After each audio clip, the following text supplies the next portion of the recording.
trees are starting to turn colors, and man, it sure is pretty. I don't know how anyone could not look around them and know that there is a God, and his paintbrush sure was doing good when it created deer country.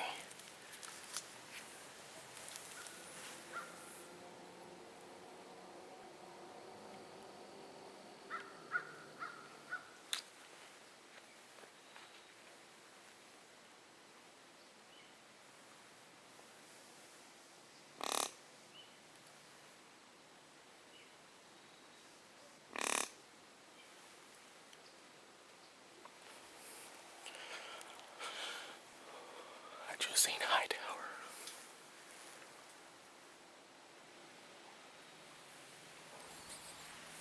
That was close.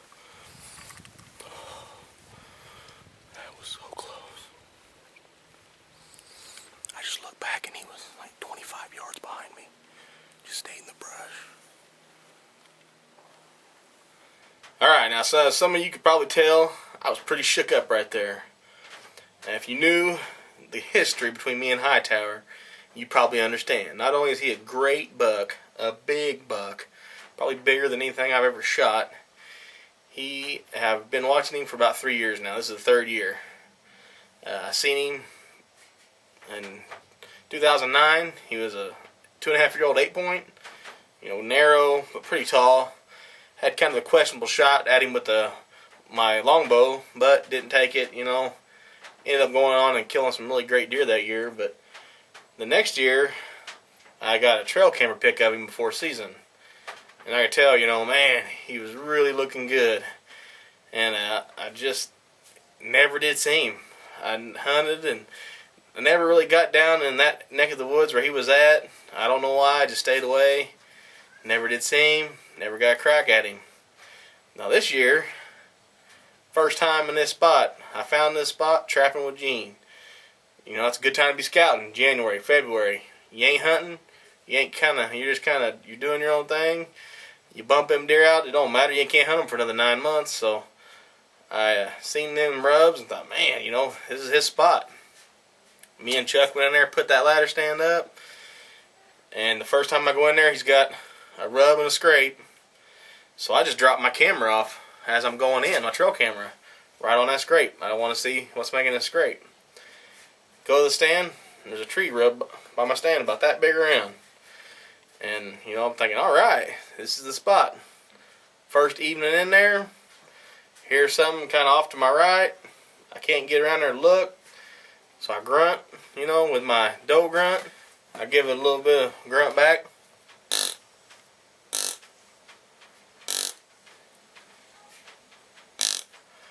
And sure enough, I hear walking behind me. I turn over and look over my shoulder, and there he is. In about 22 yards. You know, I'm like, man, that's a big buck. Get my gun, spin around.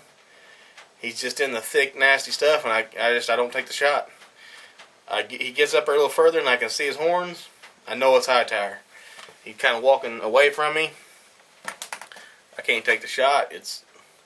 I got one little spot there that I could have took a shot, but it had been right square in the rear end, and I just didn't. You know, hindsight, I'm thinking, you know, maybe I could have forced a shot here, forced a shot there. I didn't take the shot. He walked away. I left that evening, and I got this trail camera pic of me leaving. And as you can see, the time on that trail camera pic is 6:53. Well, as I'm walking out, I hear something to my right, and I kind of stop for about 5 minutes. It seemed like 5 minutes, probably more like 3. I've stopped and I'm waiting, you know, seeing what's going on. Decide it's nothing, and I keep on walking. And at 7:07, I get this pic. And it's him, you know. Big, tall buck. He's about out to his ears now. Got some abnormal points growing. And he walked right through that scrape. So, you know, it's game on.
It's the last evening of muzzleloader season.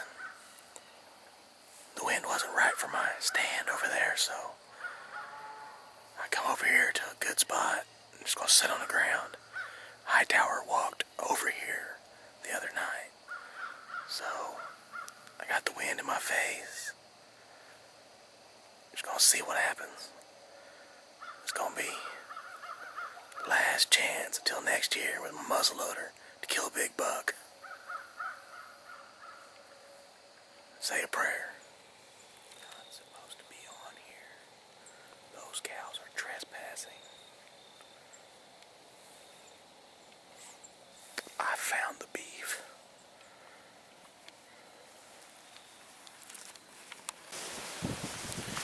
I just got a glimpse of a real good buck down there in the bottom, but he smelled me.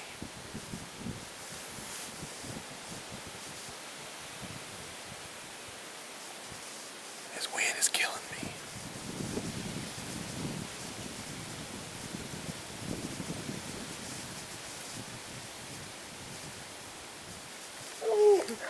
This is mine over here.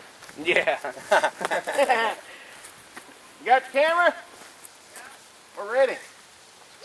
Where'd I hit that son gun at? Let's get a jacket on. Yeah, it's low through the heart. That exit was The wind's blowing.